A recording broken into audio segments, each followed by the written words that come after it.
In the early 15th century, the Turkish Sultan invaded Transylvania to amass an army from 1,000 boys. As his soldiers attacked the kingdom, the young Prince Vlad Tepes, also known as Vlad the Impaler, son of the dragon, moved forth and slaughtered the Turks one by one. Soon, he would become known to the world as Dracula. Vlad and his comrades come across a helmet from a Turkish scout near a river. He fears that the Turks are advancing toward Transylvania once more. Captain Petru notices the helmet has claw marks on it. With 2 other men, Vlad climbs the Broken Tooth Mountain to find a cave where many other pieces of armor with slash marks are thrown all over the place, surrounded by the bones of other men. From the shadows, a creature stalks the men and then attacks the 2 men before trying to get Vlad. Vlad slashes at the creature with his sword, holding it back. The creature growls at Vlad, showing its soulless yellow eyes before retreating into the shadows. Vlad consults a friend, Brother Lucian, over the nature of this beast. Lucian tells Vlad this particular creature is a vampire. It was said to have been a man that made a deal with a creature like itself, turning it into a monster that lures men and feeds on them, waiting for the one that will set him free. Vlad returns home to Castle Dracula to his wife Morena and son Ingarus. During a feast, a Turkish emissary, Hamza Bey, arrives with a message from the Sultan Mehmed. Vlad gives Hamza and his men many silver coins and sends them away. Before leaving, Hamza tells Vlad and everyone else that Mehmed has demanded 1,000 boys for his own army.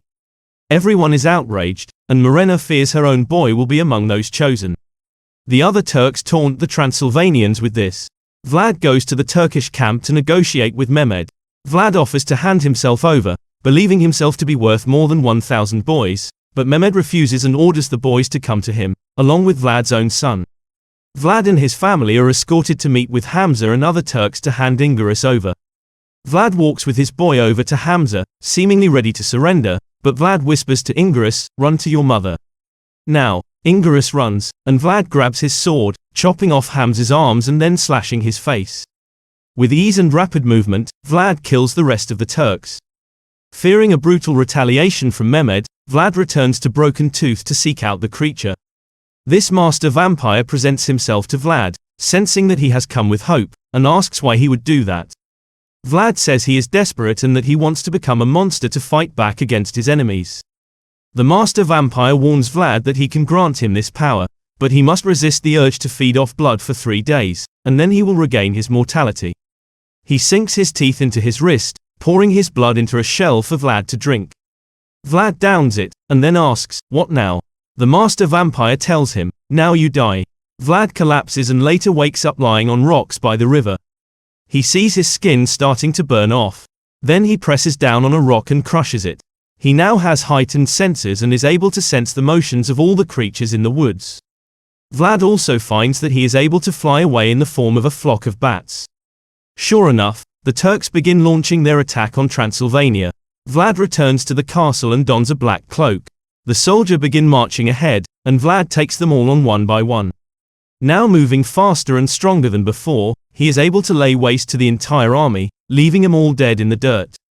Vlad orders his people to leave the kingdom and move toward a monastery where they may find sanctuary. He later begins to feel an intense thirst for blood. He leaves the sight of his men to avoid turning on them. He joins Morena in a tent, and they begin to kiss. Vlad takes his shirt off, and Morena feels his back and notices Vlad's battle scars are no longer there. The thirst only builds as Vlad senses Morena's jugular vein, forcing him to pull back from the intimacy. He leaves her again.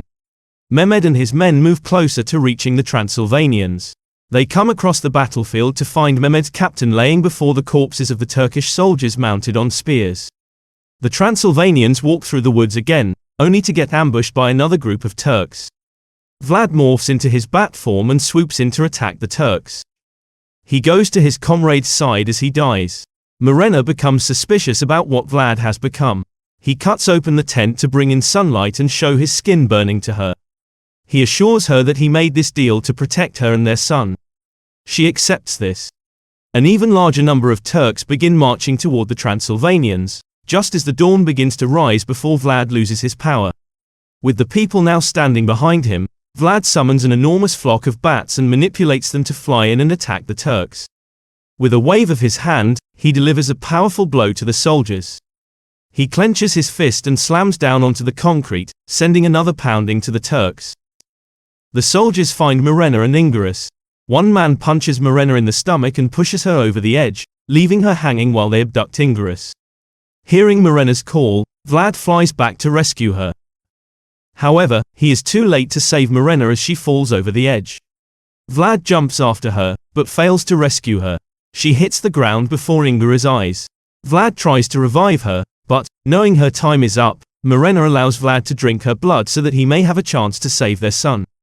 Vlad reluctantly bites into Mirena's neck and drinks, ensuring his power is now permanent. Vlad then finds the remaining Transylvanians and allows them to drink his blood. He then takes out an armor that he hoped to never bring out again, one with a dragon image engraved in it. At the Turkish army camp, Ingerus is brought to Mehmed. Vlad and the now vampirized Transylvanians attack the forces, feeding on their blood and massacring them. Vlad makes his way into Mehmed's tent, where silver coins are spread everywhere to play on Vlad's weakness to silver. Vlad takes out his sword and fights Mehmed man to man. Mehmed proves to be tough to beat as he keeps throwing silver coins in Vlad's face. But Vlad morphs into his bat form and takes the stake from Mehmed, turning it on him and impaling him. He says he is no longer Vlad the Impaler, but Dracula, son of the devil. Ingerus runs to his father. Although the Turks are now vanquished, the Transylvanians plot to finish their thirst by taking Ingerus. One man, Kazan, tries to make the first move against the boy. Dracula grabs a wooden stake and impales Kazan, causing him to rot and decay into nothing but a skeleton. The other Transylvanians advance toward Dracula and Ingerus, until Lucian intervenes and holds a cross against them. Dracula lets Lucian take Ingerus to be safe, and telling his boy he loves him. Dracula parts the clouds and lets the sun hit him and the Transylvanians, burning them until they are all dead, including himself. Ingerus is crowned the new Prince of Transylvania.